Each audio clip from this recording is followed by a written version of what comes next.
GoElectric here. Today is Sunday, April 20th, 2025, and this is The Current, your weekly EV news in about 10 minutes.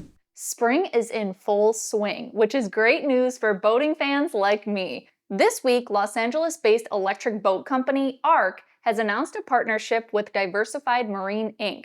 to retrofit a 26-foot tugboat with ARC's powertrain and software for operations at the Port of Los Angeles. The initiative marks ARC's entry into the commercial maritime sector, and they say this aligns with the port's goal to achieve zero-emission operations by 2030. The powertrain is based on the same high-voltage architecture designed for their most recent product, the ARC Sport. The tugboat will have a 600 horsepower dual-motor powertrain and a lithium-ion battery pack of unspecified capacity. The retrofitted tugboat, designed to be truckable, promises up to 50% cost savings compared to traditional diesel vessels, considering fuel and maintenance drive more than half of a tugboat's substantial operating costs. Tugboats are critical to port operations, and their high-power, short-duration needs make them ideal for electrification, said Kofi Asante, ARC's VP of Business Development. The project aims to enhance efficiency, reduce emissions, and position U.S. maritime technology as a global leader.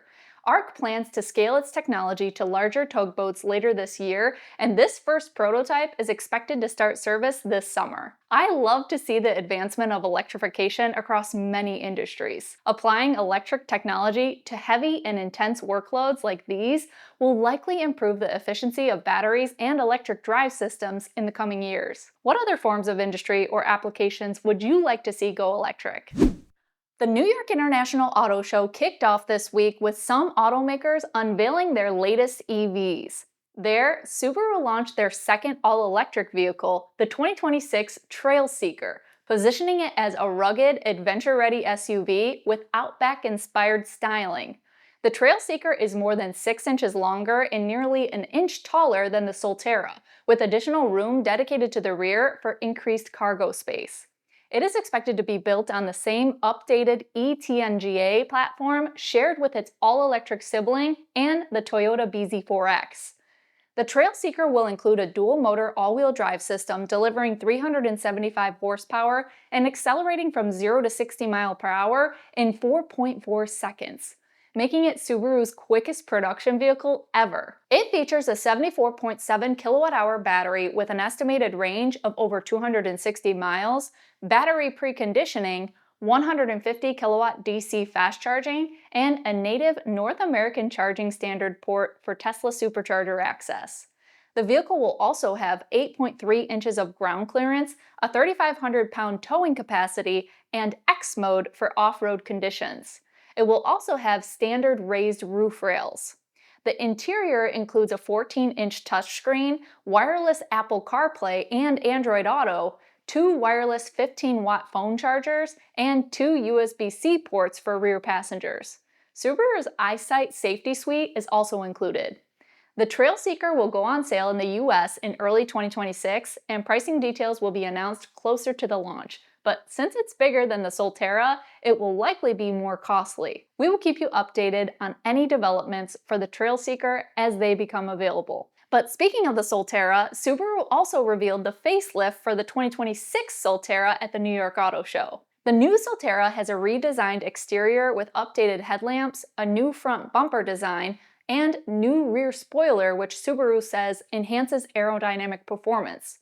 On certain colors, it will also feature new body color front fenders like you see here. It also offers improved performance with 2 powertrain options. The base model delivers 233 horsepower, while the new XT trim produces 338 horsepower, achieving 0 to 60 miles per hour in under 5 seconds. It will also adopt the new 74.7 kilowatt-hour lithium-ion battery pack revealed in the Trailseeker, which extends the Solterra's EPA estimated range to over 285 miles, a 25% increase from the previous 227 miles. Charging is faster too, with a 10 to 80% charge in approximately 35 minutes using a 150 kilowatt DC fast charger, supported by a Tesla-style NACS port for access to Tesla's supercharger network. The updated Solterra will get the same 14-inch infotainment screen and wireless phone chargers as the Trailseeker. The 2026 Solterra is expected to arrive at US dealerships in late 2025, with pricing to be announced closer to the on-sale date. The current model starts at $38,495. Hyundai Motor Group made some debuts at the New York Auto Show as well. Their Kia brand showed off the new EV4, which we covered in episode 52 of The Current. I'll link that in this video's description. The sedan version of the model will be available in the US market early in 2026. They also showed off the new Nightfall edition of the EV9 with blacked out exterior and interior features along with a torque boost. It will be available in dealers this quarter. Luxury sibling Genesis showed off their latest concept vehicle, the Gran Equator concept, marking their 6th concept in recent years, which have not had a version go into production. The Gran Equator looks as if it would be intended to compete with the Rolls-Royce Cullinan. Genesis did not confirm production intent, but they said the design language and innovative features, such as the integrated roof rails and split-opening tailgate, showcase the brand's future design potential. The Gran Equator concept will be on display at the Genesis booth during the New York Auto Show, and following the show, it will be on display at Genesis House down the street until the end of July. A couple of years ago, we toured the Genesis House and made a video on the experience. I'll link it below if you want to check it out. Are you tired of concept coverage, or should we keep it coming? Let me know in the comments. Finally, the World Car Awards were handed out at the Auto Show this year, and several EVs came out as winners in several categories. For World Urban Car of the Year, the BYD Seagull/Dolphin Mini won, beating out close rivals including the Hyundai Inster or Casper and the Mini Cooper Electric. For World Luxury Car of the Year, the Volvo EX90 took the crown, winning just barely over the Porsche Macan and Panamera. For World Car Design of the Year, the Volkswagen ID Buzz secured the win over the Kia EV3 and Toyota Land Cruiser. World EV of the Year went to the Hyundai Inster/Casper Electric, with second going to the Kia EV3 and third to the Porsche Macan. And for the overall title of World Car of the Year, the winner was the Kia EV3. It beat out the Hyundai Inster/Casper Electric and the BMW X3. The only category to be won by a non-EV was the World Performance Car of the Year. The Porsche 911 Carrera GTS claimed a victory, but the Porsche Taycan Turbo came in a close second. I will include the link to the World Car Awards site if you want to review the notably restrictive eligibility criteria. Do you think the jurors got it right this year? The New York International Auto Show is open until April 27th. I'll include a link to tickets if you want to go check it out and see all the EVs on display at the show.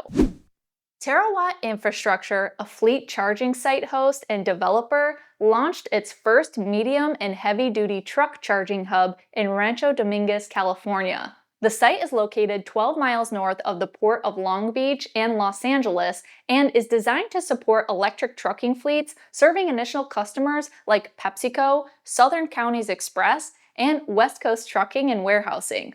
The site includes 20 charging bays, 10 of them being pull-throughs, and 10 are bobtail spots, delivering a total of 7 megawatts of power across all dispensers. The facility, part of Terawatt's I-10 consortium pilot for one of the nation's first electrified trucking corridors, is capable of charging up to 125 heavy-duty trucks daily. The site also includes a driver's lounge, food and beverage, and access to Wi-Fi. The company currently has 2 live charging sites with 14 more in development with planned launches this year. In previous episodes, we've reported about the Watt EV station at the Long Beach port. Third-party sites like these enable local fleet operators to go electric without having the upfront costs of installing infrastructure. The more, the merrier. Those are our top EV news stories for this week. We've recently published some episodes of our In Charge Leadership interview series filmed at the EV Charging Summit. We have more coming to that channel for our Formula E coverage as well. I hope you'll subscribe to YouTube at Miss GoElectric Industry for these detailed features. Last week, we kicked e-bike review filming into high gear. 4 fresh e-bike reviews will be published in the next few days, and we've got 4 more lined up to film this week. I'd recommend checking out my e-bike buying guide series first if you're just dipping your toes into the wonderful world of two-wheeled EVs. Once you've narrowed down which category and features work best for you, we've published about 100 super detailed reviews over at the Miss GoElectric Ride Reviews channel on YouTube, including electric motorcycles, scooters, and every imaginable e-bike type. Thank you all for joining me this week, and until next time, drive, fly, ride. Go electric.